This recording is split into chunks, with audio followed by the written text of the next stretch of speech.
Hola, mi nombre es Roberto Arnuero Delgado, soy estudiante de la Universidad Latinoamericana de Ciencia y Tecnología de Costa Rica, ULACIT. Estoy optando por el grado académico de Máster en Administración de Empresas con énfasis en Finanzas. Les invito a ver este video que resume mi investigación del proyecto final de graduación. Hoy en día, no hay impacto más grande en las relaciones comerciales que el cambio de las leyes internacionales que rigen el comercio internacional. Esto es particularmente cierto desde el inicio de la era neoliberal y la globalización que formó el mundo actual. Dichas leyes funcionan como las reglas de juego de la economía actual y es lo que rige todo lo que se comercia entre las naciones. Los estudiantes y profesionales en ciencias de la administración como economía, finanzas, negocios internacionales y carreras afín no están exentos a estas reglas, por lo cual el impacto en sus carreras y la aplicación de estas en sus profesiones está presente. Las reglas que nacieron del General Agreement on Tariff and Trade o Acuerdo General sobre Aranceles y Comercio y extendidas a la Organización Mundial de Comercio son de particular interés en este trabajo porque están siendo cambiadas, destruidas y bajo amenaza de generar conflictos comerciales muy graves como son las guerras. Debido a la escasa información que existe en el español, este trabajo de investigación empresarial aplicada busca esclarecer si la Organización Mundial de Comercio está enfrentando su fin y qué tan preparados están los profesionales y estudiantes en ciencias de la administración y otras ciencias asociadas de Costa Rica con respecto a esta posibilidad, las definiciones claves ante el conflicto actual y con ello hacer una revisión de la literatura para aclarar dicha incógnita. Dentro de su marco teórico, esta investigación consideró que el análisis debía partir de la trascendencia histórica de la Organización Mundial de Comercio y su razón de ser. Luego, debe pasar por explicar el origen de la crisis actual que está pasando y por las definiciones puntuales del dumping y el sharing, cómo se aplican estas prácticas y luego estudiar el comportamiento judicial de la Organización Mundial del Comercio. En la década de 1930, cuando el mundo atravesaba un periodo de grave crisis económica, muchos gobiernos intentaron protegerse creando barreras comerciales de muchas formas, aranceles elevados, cuotas, importaciones, controles de cambio, etc. Es en ese momento que existía el riesgo de que estas restricciones se aplicaran a todos los países para siempre, a menos que se hicieran esfuerzos estratégicos para restaurar lo más rápido posible el sistema de intercambio multilateral que antes conectaba a diferentes países cuando se produce la crisis económica. El principal resultado de los esfuerzos realizados en esta dirección fue el GATT, por sus siglas en inglés o en español, el Acuerdo General sobre Aranceles Aduaneros y Comercio. El GATT fue a la vez un acuerdo internacional, es decir, fue un documento que establece las reglas que rigen el comercio internacional y dos, un foro para negociaciones comerciales. Con el establecimiento de la OMC, el GATT desapareció, pero el acuerdo permaneció, fue revisado y se le incorporaron varios acuerdos. Hoy, algunas diferencias se mantienen entre el GATT y la OMC. El GATT es el único y temporal. El acuerdo general nunca fue ratificado por los parlamentos de los Estados miembros y no contenía ninguna disposición sobre el establecimiento de la organización. La OMC y sus acuerdos son permanentes. Como organización internacional, la OMC tiene una base jurídica sólida porque son miembros ratificados de acuerdos de la OMC que regulan el funcionamiento de esta. 2. Mientras que la OMC tiene miembros, el GATT tiene partes contratantes que enfatizan el hecho de que el GATT es un foro oficial para las negociaciones comerciales. El GATT cubre el comercio de bienes mientras que los acuerdos de la OMC también cubren los servicios y la propiedad intelectual. Ahora bien, el dumping no es más que una estrategia de mercado que consiste en colocar en un mercado foráneo un producto a un precio por debajo de su costo en su país de origen. Se le considera en las corrientes del capitalismo neoliberal y el liberalismo clásico una práctica que conlleva a la creación de monopolios, competencia desleal y contrario a la virtud del capitalismo en su afán de innovar y competir. Su práctica es ilegal dentro de la OMC y está claramente definido en el artículo 6 del GATT de la OMC y es parte de las estrategias de manipulación de mercado, penalizaciones que están en los artículos 1 y 3 del GATT. En cuanto al sharing, es un tipo de dumping que ha aplicado diversos estados miembros de la OMC, pero que actualmente es práctica exclusiva de Estados Unidos.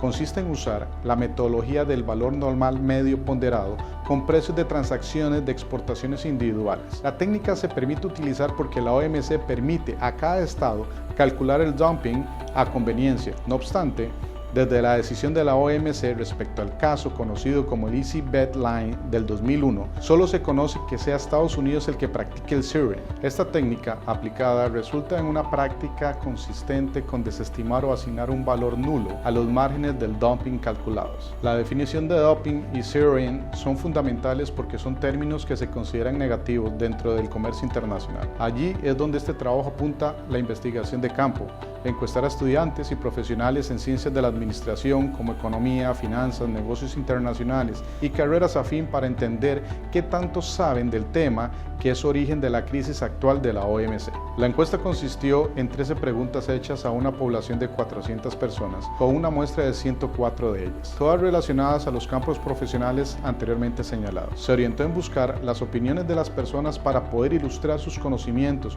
como por ejemplo, ¿usted considera el dumping como opciones positivo, negativo, neutral, no sabe o no opina? Se estimó que si se responde al dumping como negativo, entonces la persona de lleno desconoce el tema al punto de estar totalmente errada, mientras que si no sabe, no opina, hay un desconocimiento del tema en una forma más sencilla. Igualmente se aplicó la misma inferencia al zeroing, formulando las mismas preguntas con las mismas respuestas para poder generar la métrica apropiada. En el siguiente gráfico podemos ver que el 44.23% de los profesionales consideran que el dumping es algo negativo, mientras que el 50.96% genera una opinión neutral, no opina, y únicamente el 4.80% lo consideró positivo. En cuanto al zeroing, la encuesta arroja que el 45.19% de los profesionales lo consideran como algo negativo, mientras que el 50% genera una opinión neutral o no opina y únicamente el 4.81% de las personas encuestadas lo consideró positivo.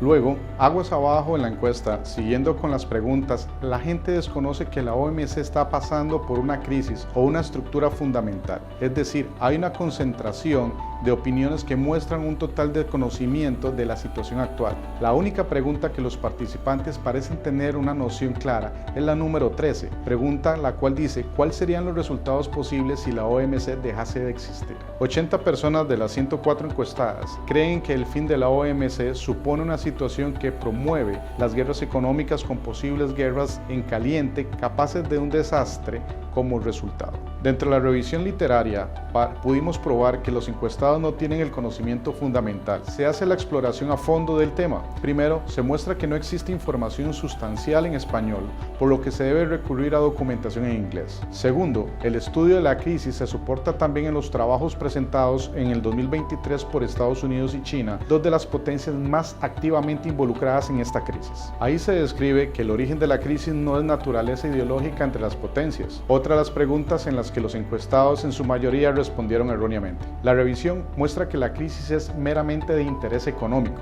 Concretamente, la imposición de las tarifas al acero chino por parte del expresidente Donald Trump dañó la OMC. Trump dirigió por los intereses de las industrias acereras y a través de la USTR, que es United States Trade Representative, bloqueó la designación de nuevos miembros del cuerpo de apelaciones de la OMC, usando argumentos que la literatura académica encuentra como abiertamente ambiguas, como simple proyección hegemónica por parte de Estados Unidos sobre la OMC, dejando el acuerdo de apelación sin su correcta funcionabilidad, que es una especie de sala superior de corte o tribunal supremo. Pese a que Estados Unidos tiene una tasa de victorias totales y parciales sumadas muy superior a todos los demás Estados miembros de la OMC, en la práctica Estados Unidos no ha ganado ni un solo caso de zeroing, y en vez de cambiar su política financiera, Estados Unidos prefiere pagar montos compensatorios, que esto deja abierto a que otras empresas recurran al zeroing y dando que virtualmente cualquier empresa de Estados Unidos pueda hacer este. Tras una decisión del Departamento de Comercio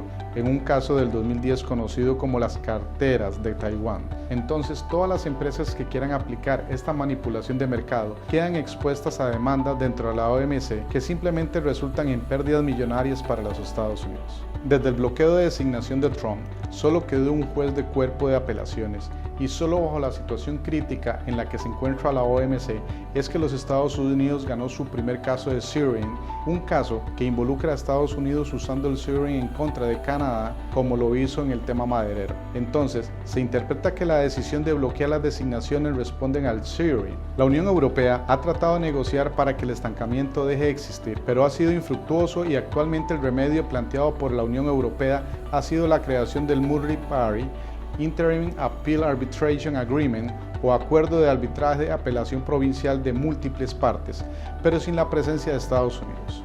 Esto solo apunta a la extensión de imposición de tarifas, guerras comerciales y que se escale a conflictos bélicos, tal como lo señalan los múltiples y numerosos expertos y especialistas en el tema.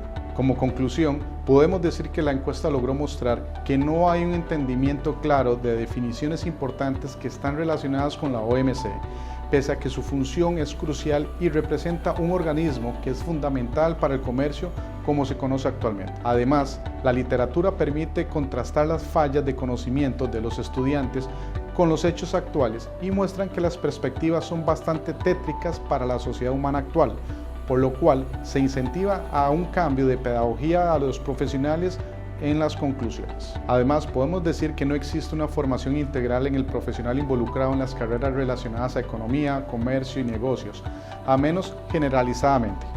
La crisis requiere que estos profesionales estén mejor preparados porque es posible que la OMC deje de existir. Las recomendaciones de esta investigación es amplia y podemos decir que se debe abrir un debate en el ámbito de la economía y de la administración utilizando una variedad de estrategias pedagógicas. Además, se debe hacer énfasis en los casos de la OMC que permita realizar un análisis sobre la correlación entre los casos ganados a favor de un país y la influencia económica de este país en la OMC. Se recomienda introducir marcadores o estimadores de peso que permitan estudios más detallados. 3. Se recomienda clasificar por tipo de industria para comprender mejor las presiones sobre las prácticas como el dumping y el zeroing. 4. Se recomienda combinar esta investigación con un análisis desde las perspectivas de Estados Unidos como la hegemonía financiera y su relación con China. Por último, y como quinta recomendación, se recomienda una enseñanza oportuna de estos temas en áreas especializadas. La educación puede ser clave para evitar que el conflicto se agrave, fomentando una enseñanza integral que cubra todos los temas relevantes. Muchas gracias.